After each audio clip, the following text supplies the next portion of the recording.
அன்பு நிறைந்த இருபால் மாணவ செல்வங்களுக்கு வணக்கம். உங்கள் தமிழாசிரியர். இயல் 6 காப்பிய இலக்கணம் பாடப்பகுதியை இன்றைய பாடப்பதிவில் நாம் பார்க்க இருக்கின்றோம். வாங்க அன்பு நிறைந்த மாணவ செல்வங்களே, நாம் பாடப்பகுதிக்கு செல்வோம். காப்பியங்கள் சிறப்புமிக்க மனித பாத்திரங்கள், நல்வினை தீவினை பலன்களை உலக வாழ்க்கையில் அனுபவித்து நல்வினை ஆற்றி இறுதியில் இரவா இன்பமாகிய இறைநிலை எய்துதல் பற்றி விரிவாக சிறப்பித்து கூறுவனவே காப்பியங்கள் ஆகும். இதிகாசம் கடவுளரும் கடவுளின் அம்சமானவர்களும் மானிடராக பிறந்து பல தெய்வீக செயல்களை ஆற்றி இறுதியில் தெய்வீக நிலை எய்துவதை பற்றி விரிவாக பேசுவன இதிகாசங்கள் எனப்படும். புராணம் கடவுளர் பற்றிய புராணங்களில் தெய்வங்கள் தெய்வீக நிலைகள் நின்று செயல்படுகின்றன. இத்தெய்வங்களின் அற்புத செயல்கள் ஒரு தளத்தை இடம் சார்ந்து அமைகின்ற போது அதை பற்றி கூறும் கதைப்பாடல்கள் தான் தலபுராணங்கள் அப்படின்னு சொல்ல வராங்க. வாங்க நாம் இன்னைக்கு பார்க்க போறது காப்பியங்கள். அந்த காப்பியத்துக்கு எப்படி இலக்கணம் அமைப்பது அப்படிங்கிறதான் நம் பாடப்பகுதி. காப்பியம் என்று சொன்னதும் ஐம்பெரும் காப்பியங்களின் பெயர்களை மடமடவென்று சொல்லிவிடுவீர்கள். காப்பியங்கள் என்பதை நீண்ட கதைப்போக்கு உடையவை என்பதை அறிந்திருப்பீர்கள். அன்பு நிறைந்த மாணவ செல்வங்களே, பென்சிலால மார்க் பண்ணிக்கிங்க. காப்பியங்கள் எத்தகைய தன்மை கொண்டவை? காப்பியங்கள் என்பவை நீண்ட கதைப்போக்கு உடையவை. பென்சிலால மார்க் பண்ணி வைத்துக் கொள்ளுங்கள். அன்பு நிறைந்த மாணவ செல்வங்களே, சிலப்பதிகாரம், மணிமேகலை, சீவக சிந்தாமணி முதலிய நூல்களை கீழ் வகுப்புகளில் படித்தும் கதைகளை கேட்டும் இருப்பீர்கள். ஐம்பெரும் காப்பியங்கள் போலவே ஐஞ்சிறும் காப்பிய வகைகளும் தமிழில் உண்டு என்பதை அறிவீர்கள். எதன் அடிப்படையில் பெருங்காப்பியம் சிறுங்காப்பியம் என வகைப்படுத்தப்படுகிறது? காப்பியம் என்று சொன்னதும் நமக்கு நினைவுக்கு வருவது ஐம்பெருங்காப்பியங்கள் சிலப்பதிகாரம், மணிமேகலை, சீவக சிந்தாமணி, வளையாபதி, குண்டலகேசி. இது ஐம்பெரும் காப்பியங்கள். காப்பியங்கள் என்பவை நீண்ட கதைப்போக்கு உடையவை அப்படின்னு அழைக்கப்படுவது. இந்த சிலப்பதிகாரம், மணிமேகலை, சீவக சிந்தாமணி இந்த 3 நூல்களும் நாம் வகுப்புகளில் படிச்சிருப்போம், கதைகளை கேட்டு அறிந்திருப்போம். இந்த ஐம்பெரும் காப்பியங்களைப் போலவே தமிழ் மொழிக்கு பெருமை சேர்க்கக்கூடியது ஐஞ்சிறுங்காப்பியங்களும் உள்ளன அப்படின்னு சொல்றாங்க. இந்த ஐஞ்சிறுங்காப்பியங்கள் சூளாமணி, நீலகேசி, யசோதர காவியம், நாககுமார காவியம், உதயனகுமார காவியம் அப்படின்னு ஐஞ்சிறுங்காப்பியங்கள் அப்படின்னு சொல்ல வராங்க. இந்த ஐஞ்சிறுங்காப்பியங்களுடைய குறிப்பை நான் உங்களிடம் பதிவு செய்கிறேன். அன்பு நிறைந்த மாணவ செல்வங்களே, பென்சிலால குறித்து வைத்துக் கொள்ளுங்கள். சூளாமணி அப்படிங்கிற அந்த நூலை எழுதிய ஆசிரியர் யாரு அப்படின்னு பார்த்தோம்னா தோளாமொழி தேவர். சூளாமணி என்பது மகுடத்தின் முடிமணி அப்படின்னு சொல்லுவது. இது 1895ஆம் ஆண்டு தாமோதர பிள்ளை என்பவர் பதிப்பித்துள்ளார். 1895ஆம் ஆண்டு தாமோதர பிள்ளை பதிப்பித்துள்ளார். நீலகேசி இது ஐம்பெருங்காப்பியத்தில் இருக்கக்கூடிய குண்டலகேசி என்னும் நூலுக்கு எதிராக எழுந்த வாத நூல். இதுல 10 சருக்கங்கள், 894 செய்யுள்களை உடையது நீலகேசி. சக்கரவர்த்தி நாயனார் என்பவர் இந்த நூலை பதிப்பித்துள்ளார். யசோதர காவியம் உயிர்கொலை தீது என உணர்ந்த எழுந்த சிறு காப்பியம் 5 சருக்கம் 320 பாடல்களை கொண்டது. நாககுமார காவியம் நாகபஞ்சமி கதையை சொல்வது 5 சருக்கம் 170 விருத்தம் மு சண்முகம் என்பவர் பதிப்பித்துள்ளார். உதயனகுமார காவியம் உதயணன் கதையை சொல்வது 6 காண்டங்கள் 369 விருத்தங்கள் சமண பெண் துறவி கந்தியார் செய்தது. இது ஐஞ்சிறுகாப்பியங்கள் அப்படின்னு சொல்லி அழைக்கப்படுவது. இந்த ஐம்பெருங்காப்பியமும் ஐஞ்சிறுங்காப்பியமும் எதன் வகையில் வகைப்படுத்தப்படுகிறது அப்படிங்கிறத சொல்லியிருக்கிறாங்க. வாங்க நாம் அடுத்த பகுதிக்கு செல்வோம். பெயர்காரணம் சொல்லாட்சி. காப்பியத்தை ஆங்கிலத்தில் எபிக் என்பர். இது எப்போஸ் என்னும் கிரேக்க சொல்லிலிருந்து தோன்றியது. எப்போஸ் என்பதற்கு சொல் அல்லது பாடல் என்பது பொருள். இது வடமொழியில் காவியம் என வழங்கப்படுகிறது. தமிழ்ல காப்பியம் என அழைக்கப்படுகிறது. காப்பியம் என்றும் சொல்லை காப்பு கூட்டல் இயம் என பிரித்து காப்பு மரபை காப்பது, இயம்புவது, வெளிப்படுத்துவது என்றும் மொழியை சிதையாது காப்பது என்று காரணம் கூறுவர். இந்த பெயர் காரணம் சொல்லாட்சி எப்படி வந்தது அப்படின்னு சொல்லி பார்த்தோம்னா, இந்த காப்பியத்தை ஆங்கிலத்தில் எபிக் என்பர். இது எப்போஸ் என்னும் கிரேக்க சொல்லிலிருந்து தோன்றியது அப்படின்னு சொல்லி சொல்றாங்க. எப்போஸ் என்பதற்கு சொல் அல்லது பாடல் என்பது பொருள். இது வடமொழியில் காவியம் என்று அழைப்பர். தமிழில் காப்பியம். காப்பியம் காப்பு கூட்டல் இயம் என பிரித்து காப்பு மரபை காப்பது, இயம்புவது, வெளிப்படுத்துவது என்னும் மொழியை சிதையாது காப்பது என்று காரணம் கூறுவர். அன்பு நிறைந்த மாணவ செல்வங்களே, இந்த பத்தியிலிருந்து நமக்கு ஒரு மதிப்பெண் வினா கேட்பதற்கு இடம் உண்டு. காப்பியம் பிரித்தெழுது அப்படின்னு சொல்லி கேட்டா காப்பு கூட்டல் இயம் காப்பியம். எப்போஸ் என்பதற்கு டேஸ் என்பது பொருள், சொல் அல்லது பாடல் என்பது பொருள். எப்போஸ் டேஸ் சொல்லிலிருந்து தோன்றியது, கிரேக்க சொல்லிலிருந்து தோன்றியது. இப்ப இதுல இருந்து 2 மதிப்பெண் வினா கேட்கிறாங்க. காப்பியம் பெயர் காரணம் தருக. காப்பியம் என்னும் சொல்லை காப்பு கூட்டல் இயம் என பிரித்து மரபை காப்பது, இயம்புவது, வெளிப்படுத்துவது என்றும் மொழியை சிதையாது காப்பது என்று கூறுவர். அன்பு நிறைந்த மாணவ செல்வங்களே, வாங்க அடுத்த பத்தி. சொல்லாட்சியும் நூல்களும். ஐம்பெருங்காப்பியங்கள் என்ற வகமை எப்போது தோன்றியது என்று அறுதியிட்டு கூற முடியவில்லை. எனினும் உரைகளிலும் இலக்கிய நூல்களிலும் பஞ்சகாப்பியம், 5 காப்பியம், பஞ்சகாவியம், 5 காவியம் ஆகிய சொற்றொடர்களும் பெருங்காப்பிய நூல் வகைகளுள் குறிக்கப்பட்டுள்ளன.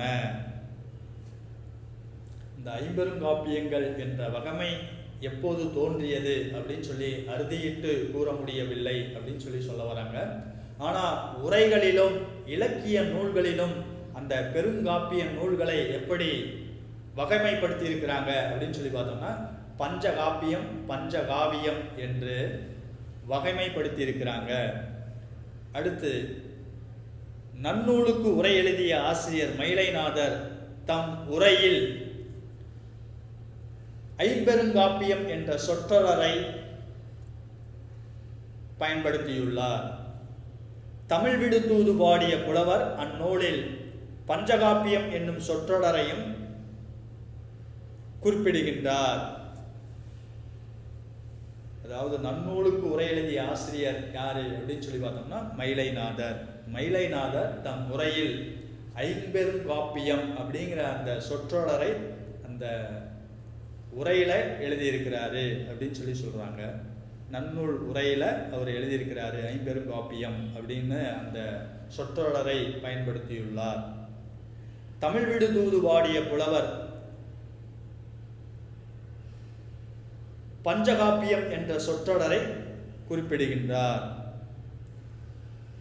பொருள் தொகை நிகண்டு, திருத்தணிகை உலா ஆகிய நூல்கள் பெருங்காப்பியம் 5 என குறிப்பிட்டு அவற்றின் பெயர்களை வழங்கியுள்ளன அப்படின்னு சொல்ல வராங்க. அன்பு நிறைந்த மாணவ செல்வங்களே, இந்த சொல்லாட்சியும் நூல்களும் அப்படிங்கிறது இந்த ஐம்பெருங்காப்பியங்கள் என்ற வகமை எப்போது தோன்றியது என்று அறுதியிட்டு கூற முடியவில்லை அப்படின்னு சொல்ல வராங்க. ஆனால் உரைகள்லையும் இலக்கிய நூல்களிலும் ஐம்பெருங்காப்பியங்கள் அப்படிங்கிறத அந்த பஞ்சகாப்பியம், பஞ்சகாவியம், பஞ்சுனா 5, 5 காப்பியம், 5 காவியம் ஆகிய சொற்றொடர்களை பெருங்காப்பிய நூல்கள் அப்படின்னு குறிக்கப்பட்டுள்ளன. நன்னூலுக்கு உரை எழுதிய ஆசிரியர் மயிலைநாதர் தம் உரையில் ஐம்பெருங்காப்பியம் என்ற சொற்றொடரை பயன்படுத்தியுள்ளார். தமிழ் விடு தூது பாடிய புலவர் அந்த நூலில் பஞ்சகாப்பியம் என்ற சொற்றொடரை பயன்படுத்தி இருக்கிறார். அதுக்கப்புறம் பொருள் தொகை நிகண்டு, திருத்தணிகை உலா ஆகிய நூல்கள் பெருங்காப்பியங்கள் 5 என குறிப்பிட்டு அவற்றின் பெயர்களையும் வழங்கியுள்ளன. சிறுங்காப்பியங்கள் 5 என வழங்கும் வழக்கம் சீவை தாமோதரனார் காலத்திற்கு முன்பே இருந்துள்ளது என்பது அவர் பதிப்பித்த சூளாமணி 1895ஆம் ஆண்டு பதிப்புரையிலிருந்து அறிய முடிகிறது. ஐஞ்சிறுங்காப்பியங்கள் 5 என்று வழங்கும் வழக்கம் யாருடைய காலத்திற்கு முன்பே இருந்துள்ளது? சீவை தாமோதரனார் காலத்திற்கு முன்பே இருந்துள்ளது. சீவை தாமோதரனார் பதிப்பித்த ஆண்டு 1895. இந்த காப்பியத்தை குறிக்கும் பிற பெயர்கள் பொருள் தொடர் நிலை செய்யுள், கதை செய்யுள், அகலகவி, தொடர்நடை செய்யுள், தொடர்நடை செய்யுள், விருத்தச் செய்யுள், உரையிடையிட்ட பாட்டுடை செய்யுள், மகாகாவியம் அப்படின்னு காப்பியத்தை குறிக்கக்கூடிய பிற பெயர்கள். அன்பு நிறைந்த மாணவ செல்வங்களே, காப்பியத்தை குறிக்கும் பிற பெயர்கள் யாவை அப்படின்னு 4 மதிப்பெண் வினாவிலையும் கேட்கலாம், 2 மதிப்பெண் வினாவிலையும் கேட்கலாம். சமயத்தில் 1 மதிப்பெண் வினாவையும் கேட்கறதுக்கு இடம் உண்டு. அதனால் நன்கு கவனமாக மனதில் பதிய வைத்துக் கொள்ளுங்கள். பொருள் தொடர் நிலை செய்யுள், கதை செய்யுள், அகலகவி, தொடர்நடை செய்யுள், விருத்தச் செய்யுள், உரையிடையிட்ட பாட்டுடை செய்யுள், மகாகாவியம் இதெல்லாம் காப்பியத்தை குறிக்கக்கூடிய பிற பெயர்கள். காப்பியம் அமைக்கும் முறை. காப்பியம் சிற்றுறுப்புகளாக காதை, சருக்கம், இலம்பகம், படலம் முதலானவை சிற்றுறுப்புகளாக அமைந்திருக்கின்றன. காண்டம் என்பது பல சிற்றுறுப்புகளின் தொகுதியாக உள்ள பேருறுப்பை குறிக்கும். காப்பியம் அமைக்கும் முறை அப்படிங்கிறத எப்படி சொல்லியிருக்கிறாங்க அப்படின்னு பார்த்தோம்னா, காப்பியம் அமைக்கும் முறை சிற்றுறுப்பு, பேருறுப்பு. இப்போ சிற்றுறுப்புகளாக வருபவை எவை அப்படின்னு பார்த்தோம்னா, காதை, சருக்கம், இலம்பகம், படலம் முதலானவை சிற்றுறுப்புகளாக அமைந்திருக்கின்றன. காண்டம் சிற்றுறுப்புகள் தொகுதியாக உள்ள பேருறுப்பை குறிப்பதை தான் காண்டம். இப்போ 2 மதிப்பெண் வினா கேட்குறாங்க. காப்பியத்தின் சிற்றுறுப்புகள் யாவை? காதை, சருக்கம், இலம்பகம், படலம். காப்பியத்தின் பேருறுப்பு காண்டம். பெட்டி செய்தி. காதை சிலப்பதிகாரம், மணிமேகலை. சிலப்பதிகாரம் 3 காண்டங்கள், புகார் காண்டம், மதுரை காண்டம், வஞ்சி காண்டம். காண்டம் என்பது காப்பியத்தின் பெரும்பிரிவு. காதை காப்பியத்தினுடைய உட்பிரிவு, காண்டத்தினுடைய உட்பிரிவு தான் காதை. 30 காதைகள். புகார் காண்டத்தில் 10 காதை, மதுரை காண்டத்தில் 13 காதை, வஞ்சி காண்டத்தில் 7 காதை. அப்போ 30 காதைகளை இடம்பெற்றுள்ளது. 5001 பாடல்களை கொண்டது சிலப்பதிகாரம். மணிமேகலை 30 காதைகளை கொண்டது. 4755 பாடல்களை கொண்டது. அப்போ காதை சிலப்பதிகாரம், மணிமேகலை இரண்டும் அடங்கும். சருக்கம் சூளாமணி பாரதம். இளம்பகம் சீவக சிந்தாமணி 13 இளம்பங்களையும் 3145 பாடல்களையும் கொண்டது சீவக சிந்தாமணி. அப்ப இளம்பகம் காப்பியத்தினுடைய சிற்றுறுப்பு. படலம் கந்தபுராணம், கம்பராமாயணம். கம்பராமாயணம் 118 படலங்கள், 10,589 பாடல்கள், 6 காண்டங்கள். காண்டம் காப்பியத்தின் பெரும்பிரிவு. படலம் என்பது 118 படலங்கள், உட்பிரிவு 10,589 பாடல்களை கொண்டது கம்பராமாயணம். காண்டம் சிலப்பதிகாரம், புகார் காண்டம், மதுரை காண்டம், வஞ்சி காண்டம். கம்பராமாயணம் பாலகாண்டம், அயோத்தியா காண்டம், ஆரண்யா காண்டம், கிட்கிந்தா காண்டம், சுந்தரகாண்டம், யுத்த காண்டம் அப்படின்னு சொல்லி அழைக்கப்படுவது. அப்போ காப்பியத்தின் சிற்றுறுப்பு காதை, சருக்கம், இளம்பகம், படலம். காப்பியத்தின் பெரும் உறுப்பு காண்டம். காண்டம் என்பது காப்பியத்தின் பெரும்பிரிவு. வாங்க அன்பு நிறைந்த மாணவ செல்வங்களே, அடுத்தது தண்டி அலங்காரம் கூறும் காப்பிய இலக்கணம். வடமொழியில் காவிய தரிசம் என்ற நூலை தழுவி தமிழில் எழுதப்பட்ட அணி இலக்கண நூல் தண்டி அலங்காரம் ஆகும். இந்நூல் பெருங்காப்பியம், சிறுங்காப்பியம் என்று இருவகையாக பிரிக்கப்பட்டு காப்பிய இலக்கணம் கூறப்பட்டுள்ளது. வடமொழியில் தோன்றிய காவிய தரிசம் என்னும் வடமொழி நூலை தழுவி தமிழில் எழுதப்பட்ட அணி இலக்கண நூல் தண்டி அலங்காரம். இந்த தண்டி அலங்காரம் காப்பியத்தின் எவ்வாறு வகைப்படுத்தியது அப்படின்னு சொல்லி கேட்டால், 2ஆக வகைப்படுத்தியது. ஒன்று சிறுங்காப்பியம், இன்னொன்று பெருங்காப்பியம். 2 மதிப்பெண் வினாவில் கேட்பாங்க. தண்டி அலங்காரம் காப்பியத்தை எவ்வாறு வகைப்படுத்துகிறது? தண்டி அலங்காரம் காப்பியத்தை 2 வகை பிரிக்கப்பட்டுள்ளது.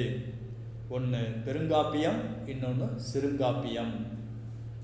காப்பியங்கள் ஒரே வகை செய்யுளாலும் அமையும், பல்வகை செய்யுளாலும் அமையும் அப்படின்னு சொல்றாங்க. இந்த ஒரே வகை செய்யுளால் அமையக்கூடிய காப்பியம் எதை சொல்லலாம் அப்படின்னு சொல்லி பார்த்தோம்னா, சீவக சிந்தாமணி விருத்தப்பா வகையால் அமைந்தது. அதுதான் ஒரே வகை செய்யுளால் அமையும். பல்வகை செய்யுள்களாலும் அமையும் எது அப்படின்னு சொல்லி பார்த்தோம்னா, பாட்டும் உரைநடையும் கலந்த செய்யுள் சிலப்பதிகாரம் அப்படின்னு சொல்லி சொல்ல வராங்க. அன்பு நிறைந்த மாணவ செல்வங்களே, அடுத்த பெட்டி செய்தி பாருங்க. பாவிகம் என்பது காப்பிய பண்பே அப்படின்னு சொல்லி சொல்ல வராங்க. பாவிகம் என்பது காப்பியத்தின் பண்பை குறிக்கக்கூடியது எது அப்படின்னு சொல்லி பார்த்தோம்னா, பாவிகம் அப்படின்னு சொல்லி சொல்ல வராங்க. எந்த நூல் அதை சொல்லுது அப்படின்னு சொல்லி பார்த்தோம்னா, தண்டி அலங்கார நூல் சொல்லுது. தண்டி ஆசிரியர் சொல்றாரு. காப்பியத்தின் பண்பை வெளிப்படுத்துவது எது அப்படின்னு சொல்லி பார்த்தோம்னா, பாவிகம். எந்த நூல் அப்படின்னு சொல்லி பார்த்தோம்னா, தண்டி அலங்கார நூல் அப்படின்னு சொல்லி சொல்றாங்க. வாங்க அன்பு நிறைந்த மாணவ செல்வங்களே, அடுத்த பகுதிக்கு நாம் செல்வோம். பெருங்காப்பியம் அப்படின்னு சொல்லி சொல்ல வராங்க. இந்த பெருங்காப்பியத்தை அமைப்பதற்கு இலக்கணத்தை ஆசிரியர் இங்கு சொல்லியிருக்கிறாங்க. கிட்டத்தட்ட 9 வகையான இலக்கணங்கள் உண்டு. பெருங்காப்பியம் இதன் அடிப்படையில் தான் நம்ம பெருங்காப்பியத்தை அமைக்கணும் அப்படிங்கிறத இலக்கணம் சொல்லியிருக்கிறாங்க. 9 வகையான இலக்கணங்கள் வாங்க பார்க்கலாம். வாழ்த்துதல், தெய்வத்தை வணங்குதல், வருபொருள் உரைத்தல் என்ற 3இல் ஒன்றினை தொடக்கத்தில் பெற்று வரும். அவற்றுள் 2ஓ 3ஓ வரலாம். இது ஃபர்ஸ்ட் வரையறை. 2வது, அறம் பொருள் இன்பம் வீடு ஆகிய 4ம் பெருங்காப்பியத்தின் உறுதி பொருள்களாக திரண்ட பொருளாக பெருங்காப்பியத்தில் அமைந்திருக்க வேண்டும். எனினும் இவற்றுள் பாவிகத்திற்கு ஏற்ற வண்ணம் ஒன்றும் பலவும் சிறப்பாக அமைந்திருக்க வேண்டும். அதாவது பெருங்காப்பியத்தில் உறுதி பொருள்கள் இடம்பெற்றிருக்க வேண்டும். அறம், பொருள், இன்பம், வீடு ஆகிய 4ம் பெருங்காப்பியத்தின் திரண்ட உறுதி பொருளாக அமைந்திருக்க வேண்டும் அப்படின்னு சொல்ல வராங்க. அடுத்தது, தன்னிகரில்லா தன்மையுடையவனாக காப்பிய தலைவன் கொண்டிருத்தல் வேண்டும். அந்த காப்பியத்தினுடைய தலைவன் எப்படி இருக்கணும்? தன்னிகரில்லா தன்மை, யாவராலும் ஒப்புமை கூற முடியாத தன்மையுடையவனாக காப்பிய தலைவன் இடம்பெற்றிருத்தல் வேண்டும். அடுத்தது, இந்த காப்பியத்தின் இயற்கை வர்ணனைகள் எப்படி அப்படிங்கிறத சொல்ல வராங்க. மலை, கடல், நாடு, நகர், சிறும்பொழுது, வைகரை, காலை, நண்பகல், ஏற்பாடு, மாலை, யாமம் அப்படின்னு சொல்லி அந்த சிறும்பொழுதும், பெரும்பொழுது இளவேநீர் காலம், முதுவேநீர் காலம், கார்காலம், கூதிர்காலம், முன்பணிகாலம், பின்பணிகாலம் என்ற பெரும்பொழுதும், கதிரவனின் தோற்றம், சந்திரனின் தோற்றம் ஆகிய 18 உறுப்புகளும் இயற்கை வர்ணனைகளாக அமைதல் வேண்டும். எதில் அப்படின்னு சொல்லி பார்த்தோம்னா பெருங்காப்பியத்தில். திருமணம் புரிதல், மக்களை பெற்றெடுத்தல், முடிசூடல் முதலான நிகழ்வுகளை கொண்டிருக்க வேண்டும். பெருங்காப்பியத்தில் அந்த தன்னிகரில்லா தலைவன் அப்படின்னு சொல்லணும்ல, அவன் திருமணம் புரிதல், மக்களை குழந்தைகளை பெற்றெடுத்தல், முடிசூடல் மகுடம் தரித்தல் முதலான நிகழ்வுகளை கொண்டிருக்க வேண்டும். இத்தகைய இலக்கணங்கள்லாம் பெருங்காப்பியங்களில் இடம்பெற வேண்டும். அடுத்தது, அமைச்சர்களுடன் கலந்துரையாடல், தூது செல்லல், போர் புரிய படைகள் அணிவகுத்தல், போர் நிகழ்ச்சி, வெற்றி பெறுதல் போன்ற நிகழ்வுகளும் இடம்பெறுதல் வேண்டும். சந்தி, காப்பியத்தினுடைய கதைப்போக்கு எப்படி இருக்கணும்? தொடக்கம், வளர்ச்சி, விளைவு, முடிவு என்பவை வரிசைப்படி அமைந்திருக்க வேண்டும். அமைப்பு முறையில் பெருங்காப்பிய உட்பிரிவுகளுள் சருக்கம், இளம்பகம், பரிச்சேதம், அதான் படலம் என்ற பெயர்களில் ஒன்றை பெற்றிருத்தல் வேண்டும். அதாவது காப்பியம், பெருங்காப்பியத்தினுடைய உட்பிரிவு எதெல்லாம் சொல்கிறோம்? சருக்கம், இளம்பகம், படலம், காதை அப்படியெல்லாம் நம்ம சொன்னோம். இதில் ஏதாவது ஒரு உட்பிரிவு பெற்றிருத்தல் வேண்டும். அடுத்தது, எண்வகை சுவையும் மெய்பாட்டு குறிப்புகளும் கேட்போர் விரும்பும் வண்ணம் அமைக்கப்பட்டிருக்க வேண்டும். அந்த பெருங்காப்பியம் சுவை உணர்வு வெளிப்படுத்துவதாக இருக்க வேண்டும். சுவை உணர்வு 8 வகையான சுவை இருக்கு. நகை, அழுகை, இளிவரல், மறுக்கை, அச்சம், பெருமிதம், வெகுளி, உவகை. இந்த எண்வகை சுவைகள் பெருங்காப்பியத்தில் இடம்பெற்றிருக்க வேண்டும். இப்படி தான் பெருங்காப்பியம் அமைக்க வேண்டும் அப்படிங்கிறத சொல்ல வராங்க. அன்பு நிறைந்த மாணவ செல்வங்களே, வாங்க இன்னொரு டைம் பார்க்கலாம். பெருங்காப்பியத்தின் இலக்கணங்களை யாவை அப்படின்னு சொல்லி நமக்கு 4 மதிப்பெண் வினாவை கேட்குறாங்க. அப்போ அப்படியே எழுதலாம். 9 பாயிண்ட் போட்டு நாம் எழுதலாம்.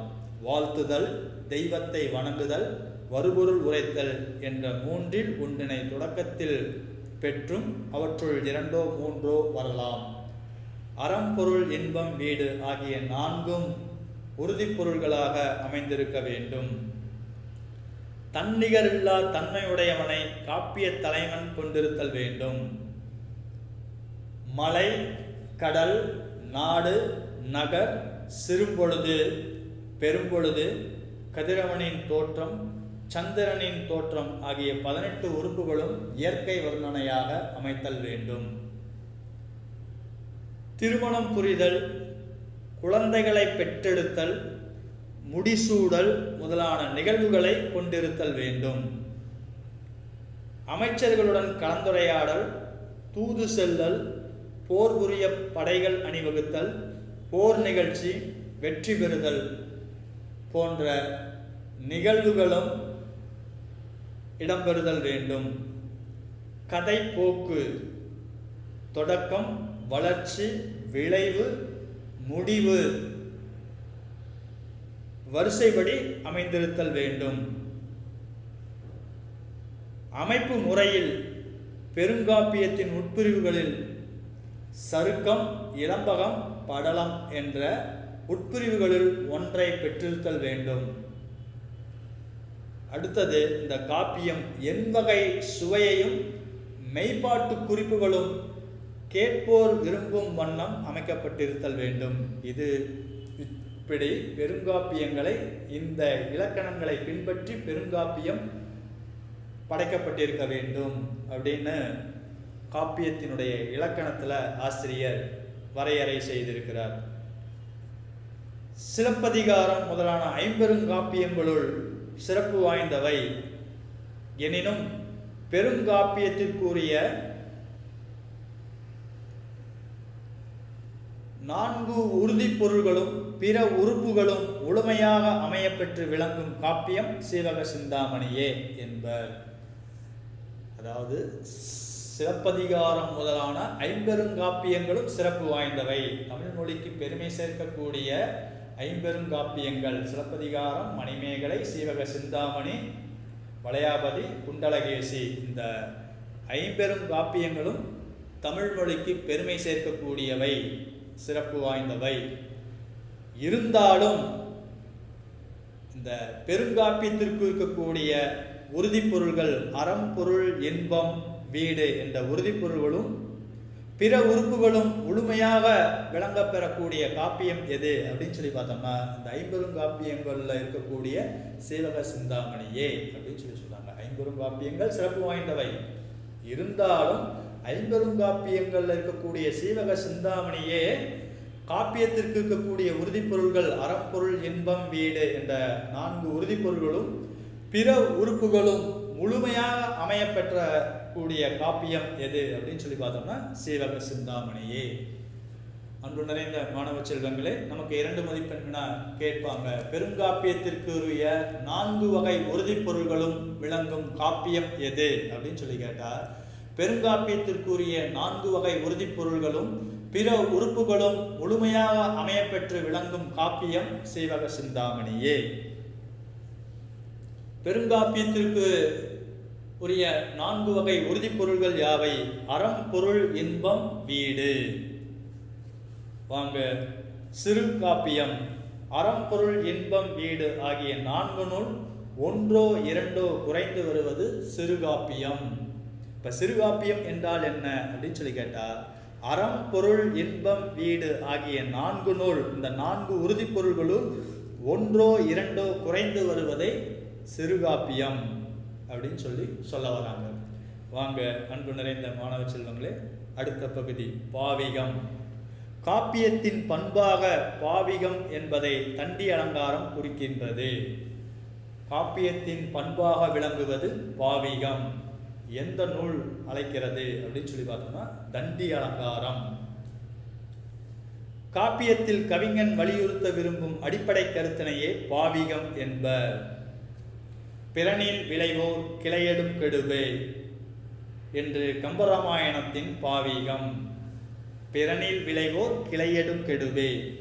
பிறனில் விளைவோர் அடுத்தவனுடைய மனைவியை விரும்புவது கிளையொடு கெடுவே. கிளையொடு தன்னுடைய உறவினர்கள், தன்னுடைய சுற்றம், தனது சாம்ராஜ்யமே அழிந்துவிடும். அதற்கு உதாரணம் ராவணன். ராமனின் மனைவி சீதையை சிறையெடுத்து கொண்டு போய் அசோகவனத்தில் சிறை வைக்கப்பட்டுள்ளதால் தன்னிகரற்ற தலைவன், சிறந்த சிவபக்தன், கைலாய மலையை தன் தலையில் தாங்கியவன், சிவனிடம் அளவற்ற வரங்களை பெற்றிருந்தாலும் சிறந்த சிவபக்தனாக இருந்தாலும் ராமனால் அழிக்கப்பட்டவன். இலங்கை மாநகரமே அழிந்தது, அசுரகுலமே அழிந்தது.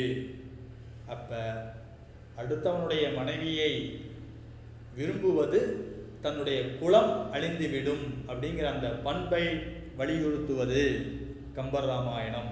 அதுதான் பாவிகம். காப்பியத்தின் பண்பை வெளிப்படுத்துவது பாவிகம்.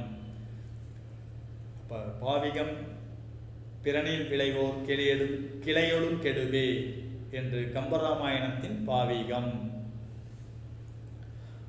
அரசியல் விளைத்தோருக்கு அறங்கூற்றாகும் உரைசால் பத்தினியை உயர்ந்தோர் ஏத்துவர் ஊழ்வினை உறுத்து வந்து ஊட்டும் என்பது சிலப்பதிகாரத்தின் பாவிகம்.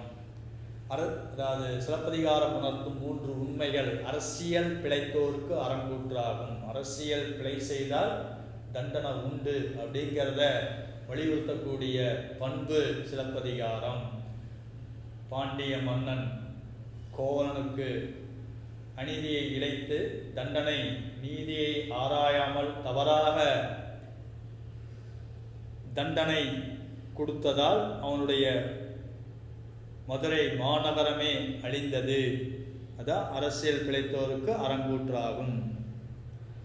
உரைசால் பத்தினியை உயர்ந்தோர் ஏற்றுவர். சிறந்த கற்புக்கு அரசியாக இருக்கக்கூடிய கண்ணகியை உயர்ந்தோர் ஏற்றுவர். கண்ணகிக்கு கோயில் கட்டி வழிபாடு செய்திருக்கிறாங்க. அதான் உரைசால் பத்தினியை உயர்ந்தோர் ஏற்றுவர். மதுரையை எரித்துவிட்டு துயரமே வடிவமாக வீற்றிருக்கும் போது மேலிருந்து வானவர்கள் வந்து கண்ணகியை அழைத்து சென்றார்கள். அப்போ கற்புக்கரசியாக விளங்கக்கூடிய கண்ணகியை உயர்ந்தவர் ஏற்றுவர். அதான் உரைசால் பத்தினியை உயர்ந்தோர் ஏற்றுவர். ஊழ்வினை உறுத்து வந்து ஊட்டும். ஊழ்வினை, கோவலன் தவறு செய்ததால் அவனுக்கு தண்டனை கிடைச்சது. கண்ணகிக்கும் மாதவிக்கும் துன்பம் விளைத்ததால் அவனுக்கு என்ன கிடைச்சது? பொற்கொல்லன் ஒருவனால் கல்வன் என்று வழி சுமத்தி பாண்டிய மன்னன் ஆராயாமல் அவனுக்கு என்ன கொடுத்தான்? தண்டனை கொடுத்தான் அப்படிங்கிறத சொல்லக்கூடியது. அப்ப பாவிகம் என்பது என்ன? காப்பியத்தின் பண்பை வெளிப்படுத்துவது தான் பாவிகம். உதாரணம், பிறனில் விளைவோர் கிளையொடும் கெடுவே. அடுத்தவனுடைய மனைவியை விரும்பினால் தன்னுடைய குலம் அழிந்துவிடும் அப்படிங்கிற அந்த பண்பை வெளிப்படுத்துவது கம்பராமாயணம். அரசியல் பிழைத்தோருக்கு அறங்கூற்றாகும். நீதியை ஆராயாமல் தவறாக அநீதியை இழைத்தோம்னா அரசு அழிந்துவிடும் என்பதற்கு உதாரணம் அரசியல் பிழைத்தோருக்கு அறங்கூற்றாகும் பாண்டிய நெடுஞ்செழியன். உரைசால் பத்தினியை உயர்ந்தோர் ஏற்றுவர். சிறந்த கற்புக்கரசியாக விளங்கியவள் கண்ணகி. ஊழ்வினை உறுத்து வந்து ஊட்டும். கோவலன் கண்ணகிக்கும் மாதவிக்கும் துன்பம் விளைவித்தான். கடைசியில் அவனுக்கே துன்பம் விளைந்தது அப்படின்னு சொல்லி ஊழ்வினை உறுத்து வந்து ஊட்டும் அப்படிங்கிற அந்த பண்பை வெளிப்படுத்துவது. அப்போ அரசியல் பிழைத்தோருக்கு அறங்கூற்றாகும், உரைசால் பத்தினியை உயர்ந்தோர் ஏற்றுவர், ஊழ்வினை உறுத்து வந்து ஊட்டும் என்ற இந்த 3 உண்மை பாவியத்தை வெளிப்படுத்துவது சிலப்பதிகாரம். இதுதான் காப்பியத்தின் பண்பை வெளிப்படுத்துவது தான் பாவிகம் அப்படின்னு சொல்ல வராங்க. அன்பு நிறைந்த மாணவ செல்வங்களே, வாங்க. ஒரு மொழியின் வளத்தை காப்பியங்களே புலப்படுத்தும் என்பர். எளிய நடை, இனிய கதை, அழகியல், கற்பனை ஆகியவை ஒரு சேர அமைந்த இலக்கிய வடிவமே காப்பியமாகும். காப்பியத்தின் இலக்கணம். காப்பியம் என்றால் என்ன அப்படின்னு சொல்லி கேட்டா, ஒரு மொழியின் வளத்தை காப்பியங்களே புலப்படுத்தும் என்பர். எளிய நடை, இனிய கதை, அழகியல், கற்பனை ஆகியவை ஒரு சேர அமைந்த இலக்கிய வடிவமே காப்பியமாகும். காவியமானாலும் ஓவியமானாலும் இன்பம் தந்து வாழ்க்கையை உயர்த்த வேண்டும். இன்றைக்கு மனிதனுடைய எண்ணங்களும் சுவை உணர்ச்சியும் கற்பனை ஆற்றலும் விரிந்திருக்கின்றன. பண்பாட்டிற்கேற்ற மரபை தெரிந்து கொண்டு பழமைக்கும் புதிய உருவமும் புதுமைக்கு பழைய உரமும் இணைந்து காப்பியங்கள் காலந்தோறும் தோன்ற வேண்டும். காப்பியங்கள் எவ்வாறு தோன்ற வேண்டும் அப்படிங்கிறத சொல்ல வராங்க. காவியமானாலும் ஓவியமானாலும் இன்பம் தந்து வாழ்க்கையை உயர்த்த வேண்டும். மனிதனுடைய எண்ணங்களும் சுவை உணர்ச்சியும் கற்பனை ஆற்றலும் விரிந்திருக்கின்றன.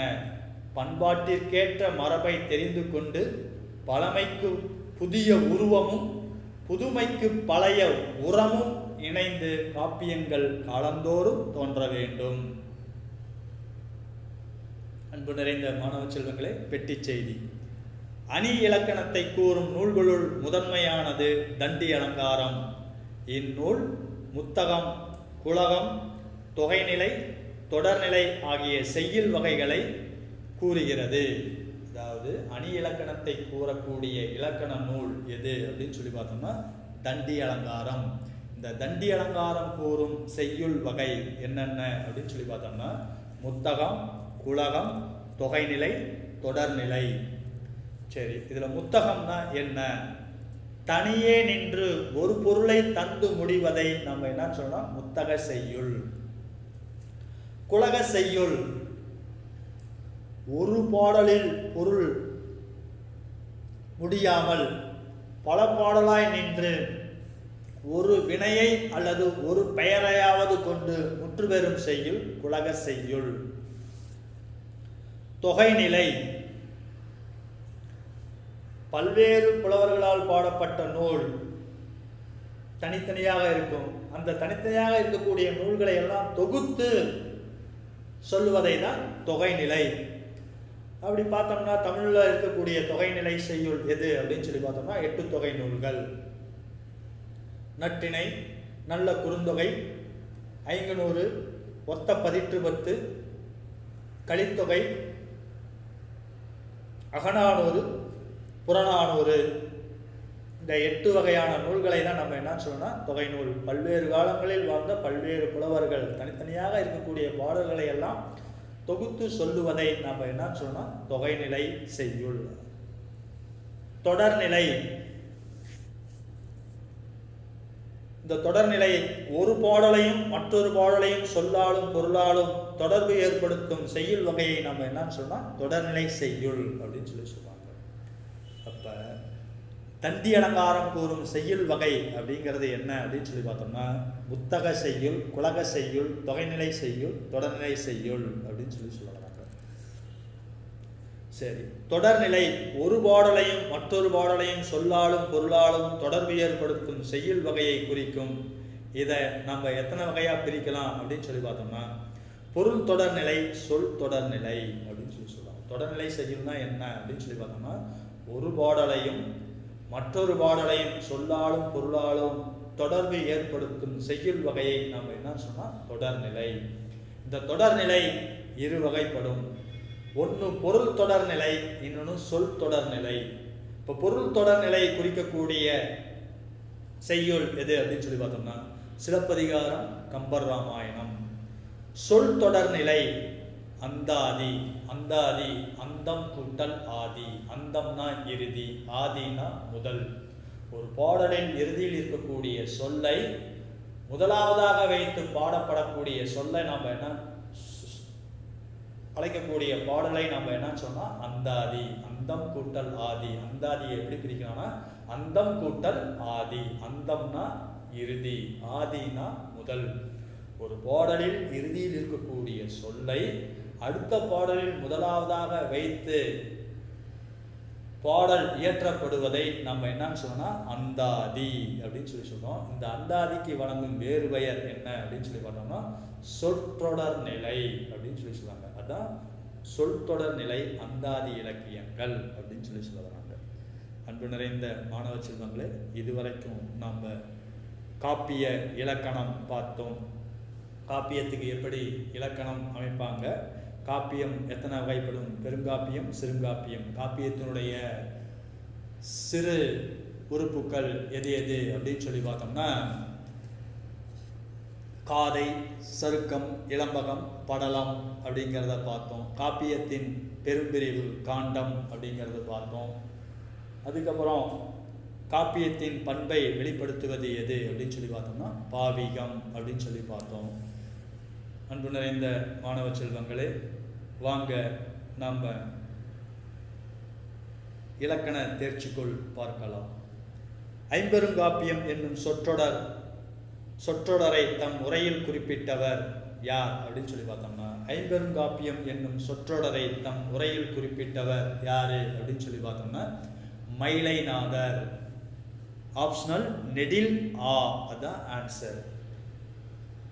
இரண்டாவது கேள்வி, கூற்று காப்பியம் என்னும் சொல் காப்பு கூட்டல் இயம் என பிரித்து மரபை காப்பது, இயம்புவது, வெளிப்படுத்துவது, மொழியை சிதையாமல் காப்பது என்றெல்லாம் பொருள் தருகிறது.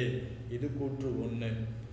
கூற்று 2, ஐம்பெருங்காப்பியங்களுள் ஒன்று நீலகேசி அப்படின்னு சொல்ல வராங்க. இப்போ நமக்கு ஆன்சர் எது அப்படின்னு சொல்லி பார்த்தோம்னா குறில் ஆ, கூற்று 1 சரி, கூற்று 2 தவறு. ஏன் அப்படின்னு சொல்லி பார்த்தோம்னா காப்பியம் என்னும் சொல் காப்பு கூட்டல் இயம் என பிரிந்து மரபை காப்பது, இயம்புவது, வெளிப்படுத்துவது, மொழியை சிதையாமல் காப்பது என்றெல்லாம் பொருள் தருகிறது. அப்போ அந்த கூற்று 1 சரி. கூற்று 2, ஐம்பெருங்காப்பியங்களுள் ஒன்று நீலகேசி.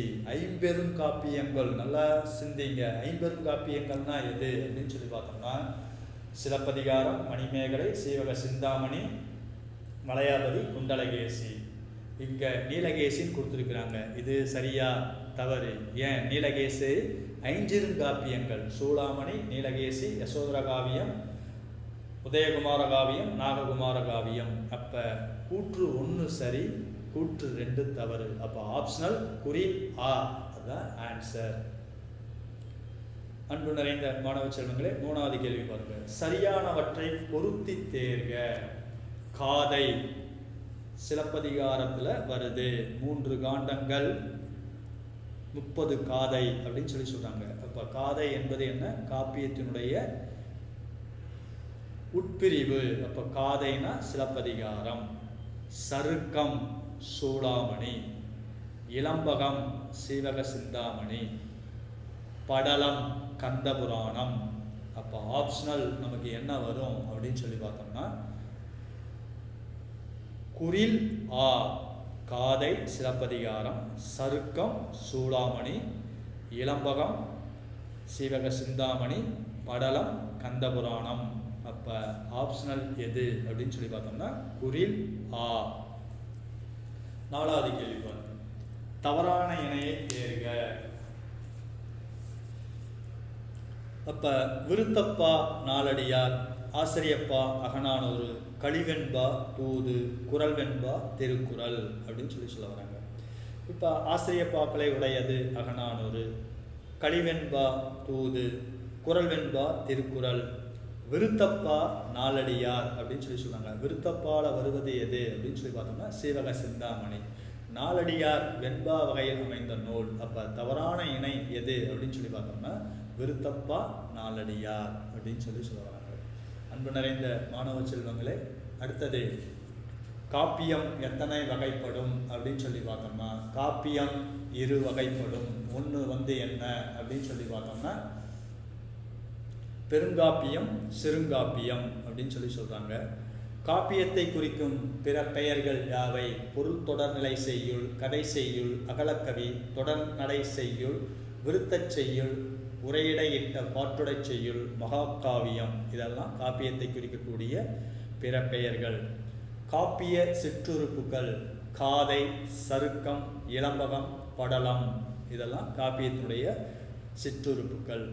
பாவிகம், காப்பியத்தின் பண்பை பாவிகம் என்பர்.